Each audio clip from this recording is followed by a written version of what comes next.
Climate change is real. Sea levels are rising and the oceans are becoming warmer, posing a fundamental threat to our planet. To address this threat, Worldwide Fund for Nature organizes Earth Hour every year on March 26th, which is a global grassroots movement uniting people to take action on environmental issues. Hello, I am Subhashish Datta, Deputy Editor with Jagran India, and today we have with us five-time World Chess Champion Vishwanathan Anand, who is also the ambassador for WWF India's Environment Education Program, to talk about the significance of Earth Hour in saving our environment. Welcome to the show, sir. Thank you. It's a pleasure to be here. So my first question to you, what according to you is the biggest threat to our environment today, and how can we overcome it? I think the word environment itself suggests that there isn't it is multiple threats, all amplifying each other in a sense. Yeah. So in a sense, it feels very overwhelming because not only can we see the danger if we don't do anything, but it's very hard for me to see what we can do now that can stop it. It seems to me, even if we do a lot, it may not be enough to correct the damage that has already been done.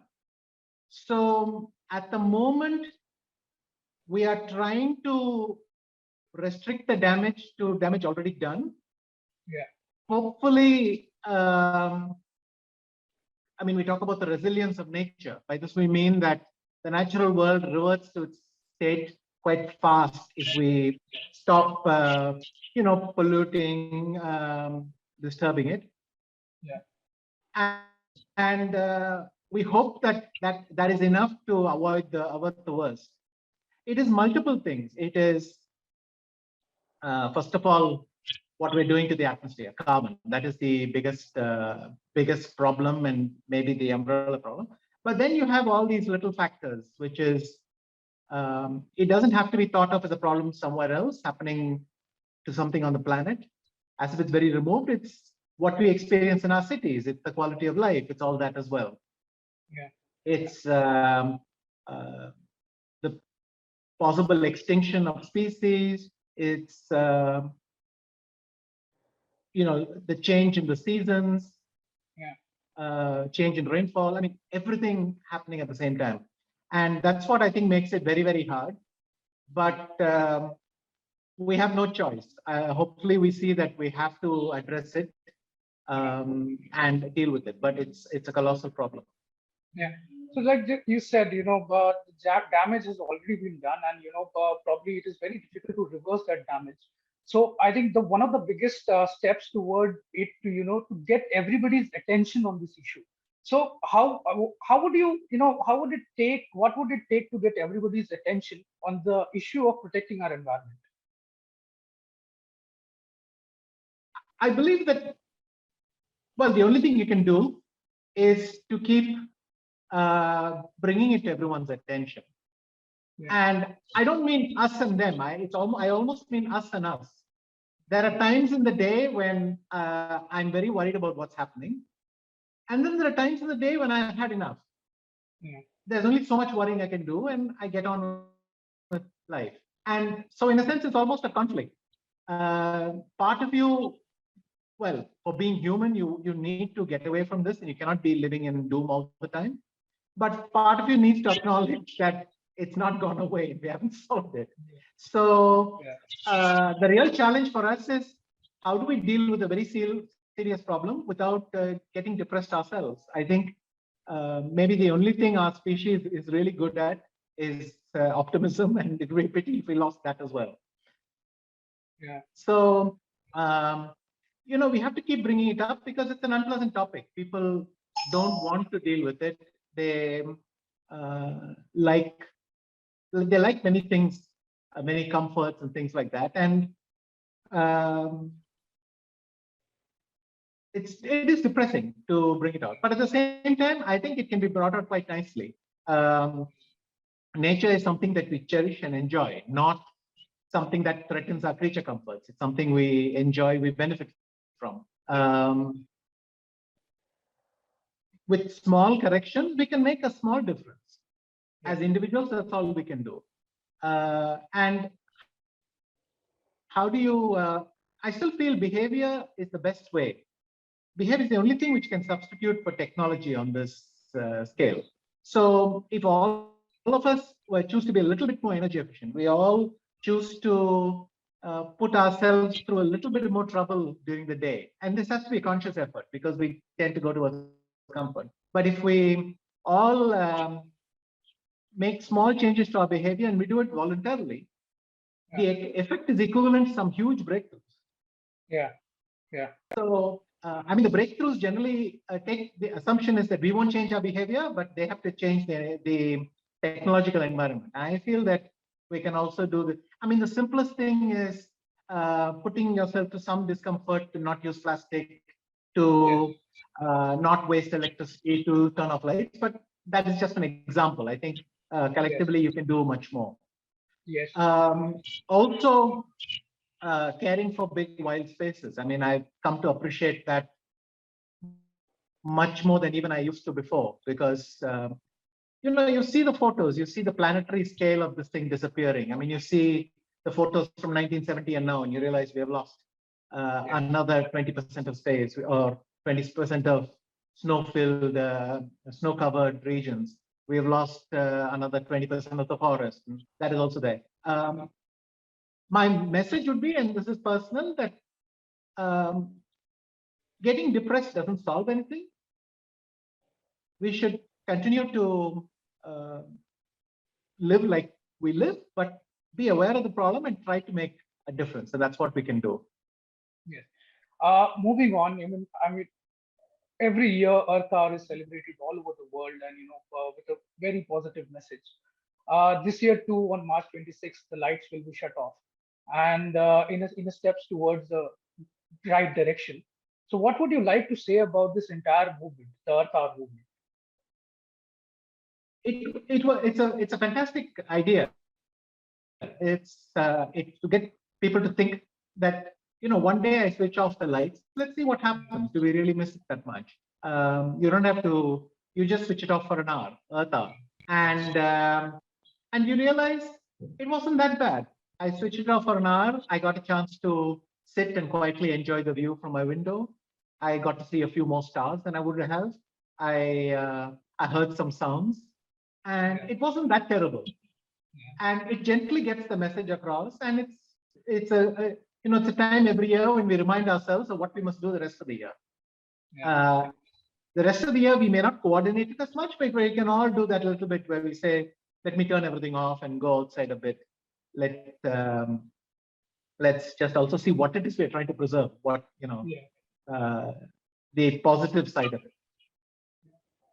So, I mean, I will just, move on to the next question.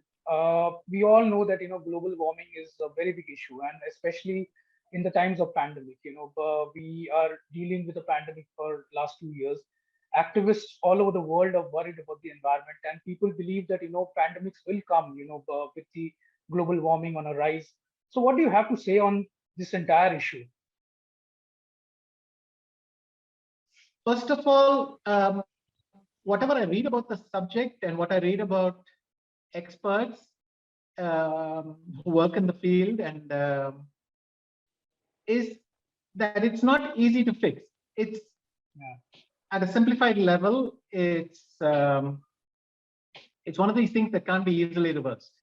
So you can, to give you an example, you can break an egg to make an omelette, but you cannot then put it back into the egg. And here it's the same. It would be nice to just pull the carbon back, but we have no easy way to do it. And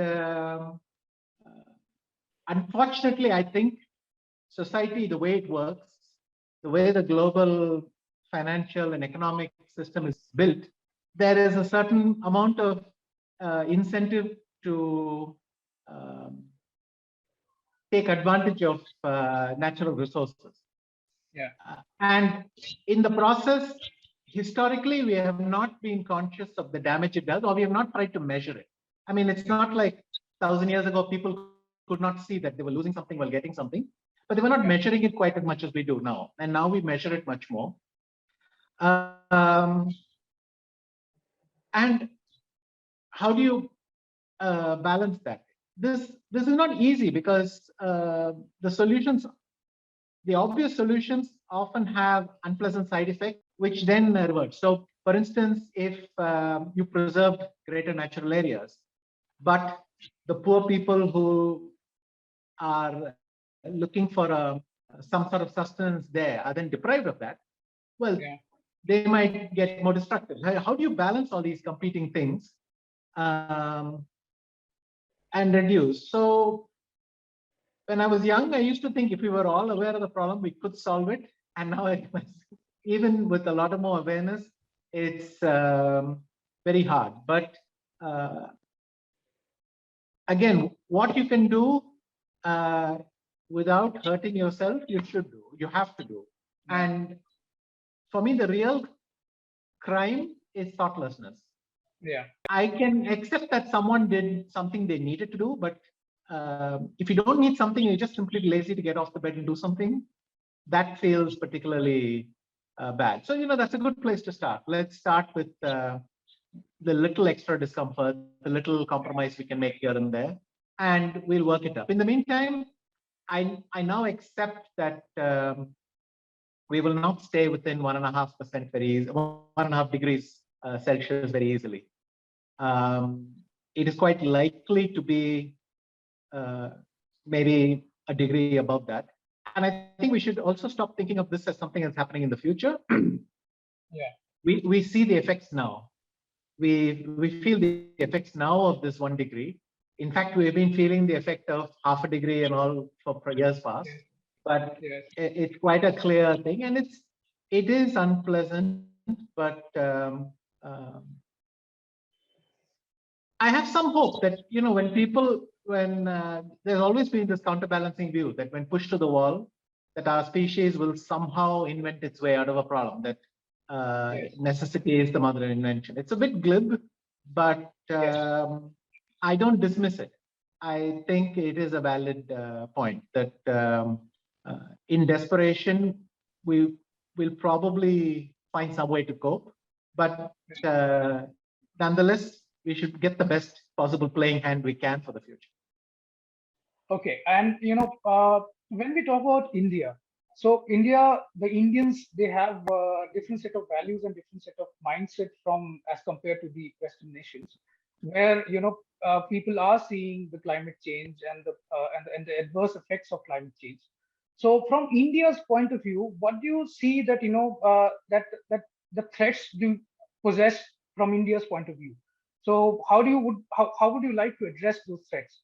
The world has lots of different needs. I mean, different countries have very different needs. Some countries are much poorer and so on. But I mean, I accept that as a country, India has to accept fewer obligations because on average, our people are poorer. But I wouldn't let us off so easily. Rich Indians consume far more than poor Westerners. And rich Indians consume far, far more than poor Indians. So it's not a get out of jail free card for all Indians. And that is something we should not forget. Well, it's nice to rail about injustice and all that. There is also, depending which data set you're comparing. Again, it'd be nice if it's voluntary because the government has to have a plan, and that plan will say, well, if we accept too many obligations, we can't provide cheap electricity, and therefore we can't agree to this and that. The second thing I would say is that it's generally framed as development versus the environment, and that is not obvious to me. There may not be a short-term way to get easily switch from coal and oil to something else. But long term, maybe even Indians who need more energy now might get a lot more of it from renewable because it's developed to that point.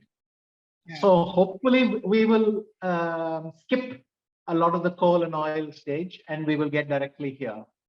You see some press announcements about targets we're meeting, but I would like to know more about whether we actually doing this, because clearly we are consuming a lot. And finally, we're a sixth of humanity, so there is no use saying that they did it. We'll have to take responsibility for our planet after all. Yeah. You know, on the same topic, India has one of the youngest populations in the world. And what would you appeal to the youth of today for protecting the environment? I mean, you have said most of it, but still, what message would you give to the youth of today so that the future can be secured? Generally, I feel that the youth today are much more idealistic than maybe I remember my generation to having been, or at least they want to be idealistic. And so I would just say that eventually your idealism will collide with reality or the practical way of opening. But in spite of it, it's not necessary to lose the idealism. I mean, reality will impose limits, but it's nice to have this idealism. And the other thing is, I would say, always think in terms of, don't think abstract terms. Don't think extinction. Think of your favorite animal in India and what's happening to it. Don't think about the loss of trees in some remote forest. Think about your city getting hotter, more and more concrete, that kind of thing. And you know, we've got to try. That's all. Yeah. And I mean, before we let you off the hook, how can we not ask anything about chess, the sport we have loved, seeing you dominate over the years. So what in your opinion, where do you see India stand in that sport? Recently, we had a young grandmaster winning against Magnus Carlsen. So your thought on that? I was very happy. Pragnananda beat Magnus. He beat Magnus while Magnus was on a winning streak, by the way. Yes. And so it wasn't a slip of a lapse. He actually won a good game. And besides that, both Pragnananda and Arjun Erigaisi, they're all youngsters I work with in my academy, the Sprijanand Academy. And hopefully this next generation is going to keep us at the top of global chess. But I'm very excited by their results. And but you know, it's just a starting point. We have to build on this and keep going. Yeah. So on that note, we would end our discussion. Thank you so much, Vishy sir, for joining us and sharing your views on this important matter. Stay safe, stay healthy. Thank you. Thanks a lot.